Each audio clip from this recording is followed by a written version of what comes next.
est à 7 heures, annonçait le téléviseur. La fin du monde est à 7 heures.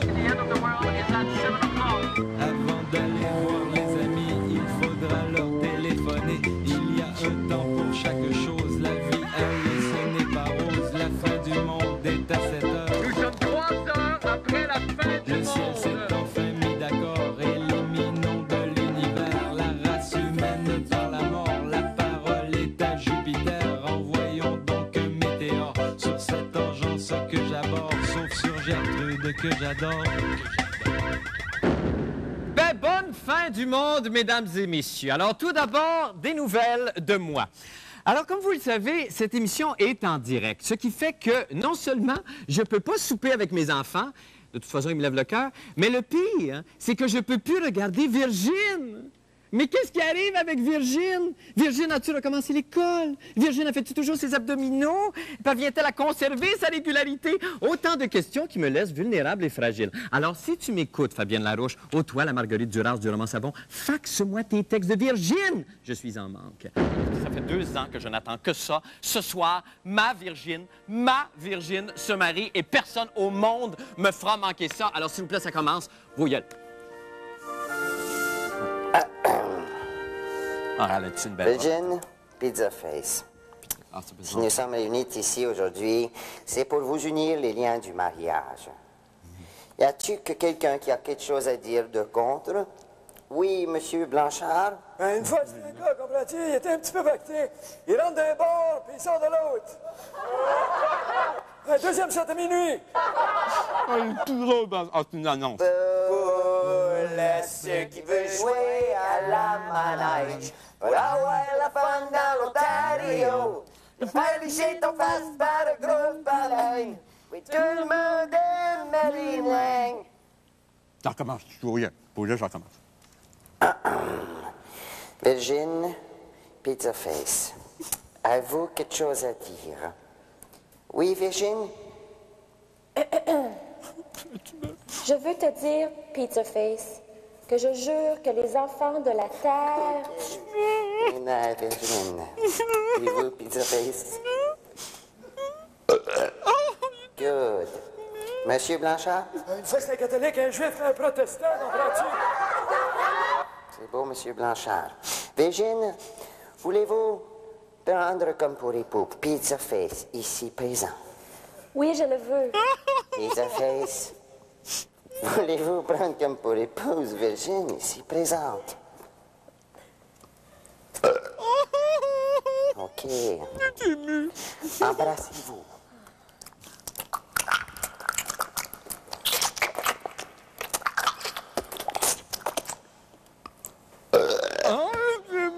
Amen. Et schneid en pays.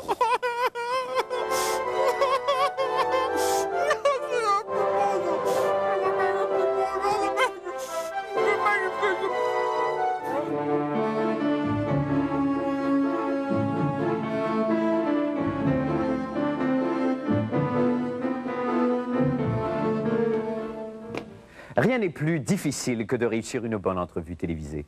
Toutefois, au-delà des propos de l'invité et de la pertinence de son entrevue, l'intervieweur, de son côté, doit faire preuve de maîtrise dans ses reaction shots. Je vous explique.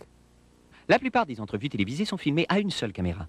L'invité et l'intervieweur sont assis face à face, l'un en face de l'autre, l'un sur une chaise, l'autre sur une autre chaise.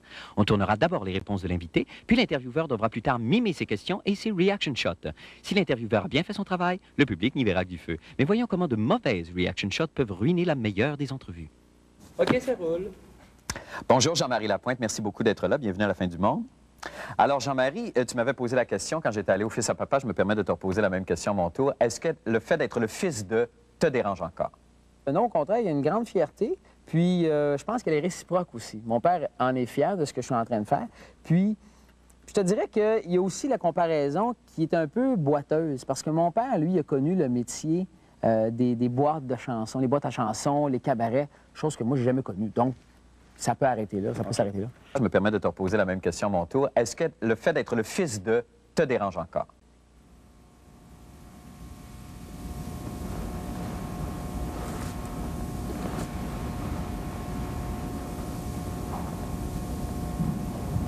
Il nous est arrivé à l'occasion d'en parler à l'extérieur du travail. Tu m'avais dit que tu semblais passionné par le sujet. Je dirais pas non. Et tu m'avais dit à ce moment-là que la politique t'intéressait. Ça va être bon. Et que tu étais très sensible au mouvement nationaliste du Québec. Déjà à l'école secondaire, tu écrivais dans un journal qui s'appelait Le Camelot, une chronique politique. Tu avais été présent lors du rassemblement de 1976, lors du grand discours célèbre de M. René Lévesque. Et plus tard, quand tu regardes avec le recul, que tu te considères comme une espèce de romantique déchu. Je dirais pas non. Et Alors finalement, c'est ça activement ce que je voudrais savoir en un mot. Est-ce que tu militerais activement en politique un jour? éventuellement, je dirais pas non de militer, effectivement. Merci infiniment, Jean-Marie. Merci beaucoup.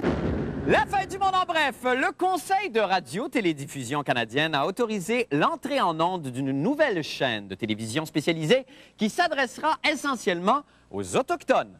Le nouveau canal diffusera des émissions en 10 langues, dont le français et l'anglais, et devrait refléter la vie des Premières Nations. Alors, bien que la chaîne ne sera en ondes qu'à l'automne prochain, nous avons pu obtenir quand même des images du tout premier sitcom inuit intitulé « Histoire de phoque ».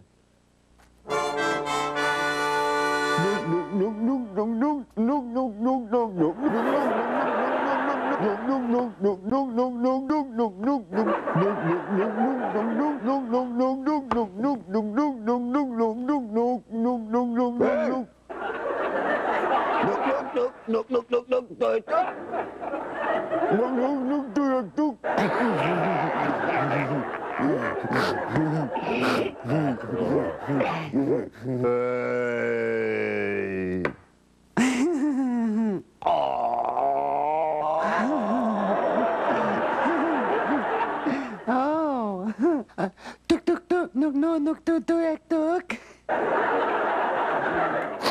Nuk nuk nuk tuk tuk.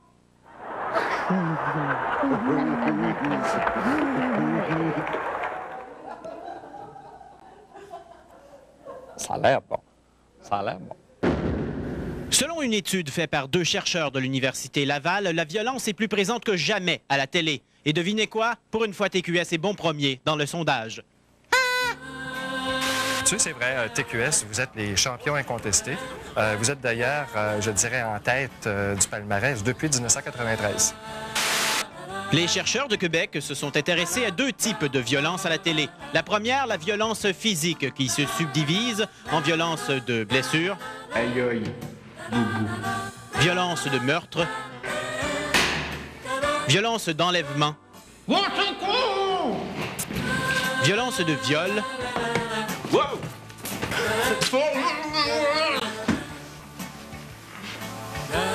et violence de vol. Le gros de la violence, c'est issu essentiellement des films, de la violence filmique. Donc, cette violence, elle est importée. On la programme à la télévision après qu'elle ait déjà circulé en salle ou en club vidéo. Et dans le fond, qu'est-ce que font les réseaux? Ils vont chercher des cotes d'audience. Le deuxième type de violence télé observé par les chercheurs, la violence psychologique, qui consiste à humilier quelqu'un. De toute façon, vous n'êtes pas un vrai journaliste, Jean-René, et en plus, vous avez un immense pif! Apeurer quelqu'un. De toute façon, après un tel topo, vous ne serez même pas rémunéré. Culpabiliser quelqu'un. Avec ce que vous venez de dire, là, vous allez faire pleurer tous les enfants de la province. Et dévaloriser quelqu'un. De toute façon, vous valez même pas votre veston. Une chance pour vous autres que, par exemple, je ne sais pas, moi, qu'on n'indexe pas les émissions d'information, parce que s'il fallait qu'on indexe votre émission, peut-être qu'on ferait grimper encore plus la cote de violence psychologique avec la fin du monde est à 7 heures.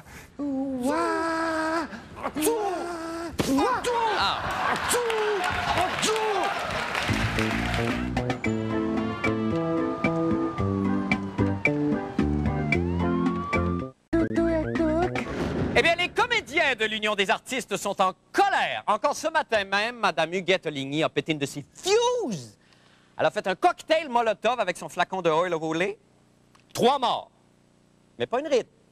Et la raison de leur courroux est la suivante. La compagnie de production de cinéma américaine Warner ne fait plus doubler ses films en français au Québec. En fait, les 6 derniers films de la Warner ont été doublés en France. On sait d'ailleurs qu'en ce domaine, les Français sont tellement voraces qu'ils ont même exigé de doubler certaines compétitions sportives américaines, telles qu'on peut voir ici, telles que des grands prix de course automobile. vroom, vroom, Oui. vroom, vroom. Des courses de chevaux. Vroom, vroom, vroom, vroom. Non, c'est pas les chevaux. Vroom, vroom, flac. Bon, des courses de chevaux. Tigalo, tigalo, tigalo, tigalo, tigalo, tigalo, tigalo, tigalo, tigalo, C'est bon. tigalo, tigalo, tigalo, tigalo, tigalo, tigalo. Et des combats de boxe. Pif. Crac. Boum. Paf. Vlan. Pouf. Pouf. Eh bien, amateurs de doublage, vous pouvez maintenant vous mettre sous la dent des extraits de l'émission de Jerry Claxayeul Springer, traduit en québécois. Diane, avez-vous quelque chose à rajouter? Toi, va chier, je veux plus rien savoir. Les versions québécoises ont un succès incroyable au Québec. Si on parle de... on peut parler de Les Lavigueurs des ménages ou Slapshot. C'est des classiques. C'est des versions super le fun à écouter. Les Québécois aiment ça. On s'est dit, bon, écoutez, il ne faut pas se le cacher, on est distributeur. Il y a de l'argent à faire. Écoute-toi, Mac. Attention. Est-ce que la cassette a été faite au Québec? Qu'est-ce que tu fais, là? Le doublage, moi, ça m'est arrivé sur mon bureau, doublé, tel quel. J'ai aucune idée d'où ça a été fait. Vous, à l'UDA, vous n'avez pas eu vent de ce doublage-là, là, ces cassettes-là? D'aucune manière, c'est bien clair qu'il n'y a aucun contrat d'UDA. Le scénario le plus probable, c'est que quelqu'un aux États-Unis s'est trouvé une gang de gens qui parlaient plus ou moins le français, si j'ai bien compris. Il leur a fait faire ça en louant un studio rapidement. C'est du travail. C'est des Québécois. C'est des Québécois? Selon de nouvelles informations obtenues par l'extraordinaire équipe de reportage que nous formons, Carl et moi, c'est ici, dans un local du Vieux-Montréal, qu'a été installé le studio clandestin ayant permis le doublage des cassettes de Jerry Claxayeul Springer. Grâce à notre excellente équipe de recherchistes, c'est-à-dire Jacinthe, nous avons réussi à recueillir le témoignage d'un comédien ayant participé au doublage et désirant garder l'anonymat. On s'est fait dire que ça a été fait aux États-Unis, ou en tout cas ailleurs, ailleurs voulant dire ailleurs qu'au Québec. C'est de la bullshit, ça? Ça a été fait à Montréal. Dans un genre de petit bureau, là. Ça faisait un peu... tout était fait un peu genre sur le coin de la table. La seule affaire que je peux vous dire, c'est que les dirigeants m'ont dit que c'était fait à l'extérieur du Québec. Et si l'Union des artistes avait des problèmes avec ça, qu'ils contactent les dirigeants. Le producteur dont il est question actuellement, légalement, il a été bien chanceux parce qu'il a réussi à produire en se cachant tranquillement au noir, mais sans que légalement il soit à l'encontre de la loi. Pourquoi qualifier son travail de travail au noir? Pourquoi est-ce que l'UDA grince des dents? Êtes-vous si gourmand que ça? non, c'est pas par gourmandise, c'est juste parce que, ce qu'il faut dire aussi, c'est que le doublage, ça fait partie du travail qui est réservé exclusivement aux membres de l'Union des artistes. OK, fait que si je comprends bien, M. Dufault, cette affaire là, de topo là, sur le stade olympique, c'était votre idée, ça? Bien sûr, Chris, c'était mon idée. De qui tu veux que ça vienne? L'autre reporter, Patrick Masbourian, il dit que c'est son idée, le stade olympique. Et justement, Patrick Masbourian est là. Patrick, s'il vous plaît, venez ici! Come on out! Ah, ce petite bitch arménienne. Hey, mon esti de cravate! Calmez-vous, là! Calmez-vous! Je calme! Je calme! Hey, oh, les nerfs! La traduction québécoise de La fin du monde est à 7 heures. En vente, près de chez vous. Bon fait-moi, messieurs, dames. Tout d'abord, moi, une nouvelle de jumelles La Brachio. Hey, bonsoir. Je dis en ces journées, puis Jack Québec, là. Bonsoir, Marc. Pas touché cob. Ou t'as qu'à gentil? Chào Jean-René. Oui, chào Marc. Tôi nghiên cứu ngân sách chính phủ suốt ngày hôm nay, tôi có thể trình bày không? Vâng, tôi tin ông mà. Với một điều đặc biệt ông cũng thấy trong ngân sách này, đây là một ngân sách đầu tiên cân bằng không bị thâm thủng và là ngân sách đạt được cân bằng 1 năm rưỡi trước hạn định. Եղավ, ասացա։ Եվ հիմա մեր սիրելի Պատրիկ Մասբուրյանը։ Այդ գայս գնացել ռեժիոն խելքդ կորցրի շորերդ մոռացար։ Անց որ ես ստանալու եմ այդում գործի շորերը հետս չեմ տանում։ Դե ոնց ասեմ։ Ես հավատում գնա պիտի դանին հարցրա։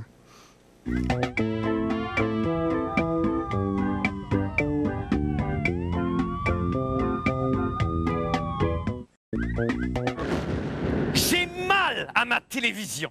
Oui, honnêtement, j'ai le récepteur enflé de même et le producteur à vif. Non, mais qu'est-ce qui arrive avec cette maison de production Cinard qui aurait fraudé le gouvernement en utilisant des faux noms de Canadiens pour obtenir des subventions? Moi, ce qui m'inquiète, c'est que je me demande si la fin du monde utilise les mêmes ruses pour obtenir des subventions. Revisons ensemble, si vous le voulez bien, le générique de l'émission pour vérifier s'il s'agit de véritables Canadiens. D'accord? Je me tasse. Réalisation, on retrouve évidemment Olga Schneegevleistens de la fameuse famille des Schlegelweistens du bas du fleuve, full canadien. Les textes maintenant, Abraham et Moïse Rosenblum. Ah, ça, vraiment, ça a la feuille d'érable tatouée sur le cœur. Rien à faire. Maquilleur, Stéphane avec 3 O. 1 O, j'aurais eu des doutes, mais 3, c'est synonyme de full Canada, ça. Et finalement, Poffeuse pubienne, Nguyen Hur. Elle, je la connais personnellement, à Poff depuis la Ribouledingue. Aucune inquiétude. Fait que, en ce qui nous concerne, merci, tout me semble en ordre, ce qui ne semble pas être le cas chez Cinard, qui produit entre autres émissions La Maison de Whimsy, Caillou et Robinson Sucroé. Pour les détails sur ce scandale des subventions aux producteurs Cinard, regardons ensemble, si vous voulez bien, le reportage de M. Patrick Masbourian.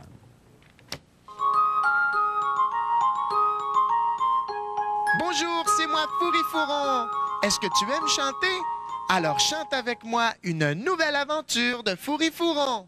Chez nous, à la maison, c'est moi le grand garçon. J'ai un très gros zizi, je m'appelle Fourri. Autour de moi, dans les journaux, tous les jours, il y a du nouveau. J'aime détourner des fonds, je m'appelle Fourron. J'ai du plaisir à crosser les gens, car papa et maman sont des gens très gourmands. Ah, qu'est-ce qu'on reprocherait à Cinard? Bien, on reproche à Cinard d'avoir pris des fonds publics, en fait, des crédits d'impôt. Et ces crédits d'impôt-là, c'était pour payer des scénaristes, des comédiens, des réalisateurs canadiens. Or, ils ont payé des scénaristes américains. Comment on en arrive à faire ça, à faire passer du contenu étranger pour du contenu canadien? Mais tu changes le nom. Assez régulièrement, j'enseigne la morale aux enfants. Dans plusieurs beaux pays, je m'appelle Fourri. Il ne faut pas voler les gens, mais plutôt les gouvernements et leurs membres morons. Je m'appelle Fourron. J'ai du plaisir à crosser les gens, car papa et maman sont des gens très gourmands. Pas droit d'accès. Désolé. On peut pas? Non. Nouvelle sans intérêt maintenant, les comédiennes Macha Orsini et Marina Grenon seront bientôt réunies dans une mini-série de 4 heures intitulée The Sleep Room, qui sera diffusée en avril prochain. Bon, on n'a pas encore de détails sur la série, mais nous, de LFDM est à cette tâche, avons obtenu cet extrait exclusif. Marina! Macha! Marina! Macha! Roy! Ça promet. On attend déjà le part 2. Si vous êtes comme moi, vous avez toujours désiré être lesbienne, mais avec le travail et les enfants, qui a le temps d'aller au gymnase? Eh bien oui, c'est une question que je me pose. Il y a un numéro de téléphone qui apparaît à l'écran. Alors, écoutez bien ce qui suit pour la démonstration de quelque chose que je vous propose. Voici donc un nouveau produit qui vous permettra de devenir lesbienne dans le confort de votre foyer. Quelques minutes d'utilisation quotidienne et en un rien de temps, vous vous reconnaîtrez dans l'œuvre de Léa Poux. Tout d'abord, appliquez quelques gouttes de jus de lesbienne sur chaque coussinet. Le turquoise et le framboise. Placez ensuite la ceinture sur la partie de votre corps qui a le plus besoin d'être lesbianisée. Réglez le cadran selon le niveau de lesbianisme désiré, de la simple amitié particulière jusqu'au mode Gertrude Stein. Ensuite, allez jardiner en brassière. Regardez le cadran. N'est-il pas magnifique? C'est prouvé, les femmes qui aiment les femmes aiment aussi les cadrans. Vous pouvez déplacer les électrodes selon votre désir de devenir une lesbienne verticale ou horizontale, une lesbienne large ou mince. Et nous n'avons pas oublié les dames qui désirent avoir seulement une cuisse lesbienne. Les hommes aussi peuvent devenir lesbiennes, et ce tout en parlant au téléphone à un ami. Bonjour Robert, devine quoi? Je suis Gwyn. Dès que le voyant vert s'allume, vous êtes aux femmes. Je me demande si Viola Légère est en spectacle ce soir. J'aimerais tant la voir s'exprimer sur scène. Le nouveau système de lesbianisation TUA. TUA pour toute une lesbienne. Ah, je suis choqué, outré et à la fois titillé. En fait, je me sens comme chocoutouillé. Ou si vous préférez, kétitillou. Nous sommes des tapettes, nous nous sommes des tapettes, nous allons au marché. La fin du monde est à 7 heures.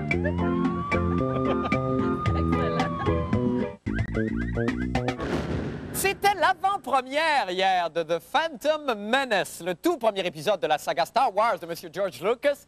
Et quelques happy few, surtout des journalistes nord-américains, ont donc pu voir en primeur la méga production. Toutefois, la maison de distribution 20th Century Fox a imposé un embargo aux critiques qui se voient contraints donc à taire leurs commentaires avant la sortie officielle du film le 19 mai prochain. Mais non, on ne m'impose pas de règles à moi. Quand on me dit « tais-toi », moi, je crie. Bon, c'est pourquoi ce soir, vous allez tout savoir du dernier Star Wars, et cela grâce à notre chroniqueuse cinéma, l'animatrice de box-office, la très délicieuse Anne-Marie Lozic, que nous allons immédiatement rejoindre à Cannes, où se déroule le festival du film. Alors, Anne-Marie Lozic, bonsoir. Bonsoir, Marc. Bon, Anne-Marie, merci d'être là. Racontez-nous d'abord l'histoire du film, si vous voulez bien. C'est un film en couleur.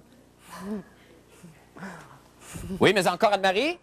C'était Voldrum, oui. Obi-Wan Kenobi et Amidala. Une fois, Obi-Wan Kenobi a vu une bibite, puis là, il a dit « Bonjour, monsieur la bibite ».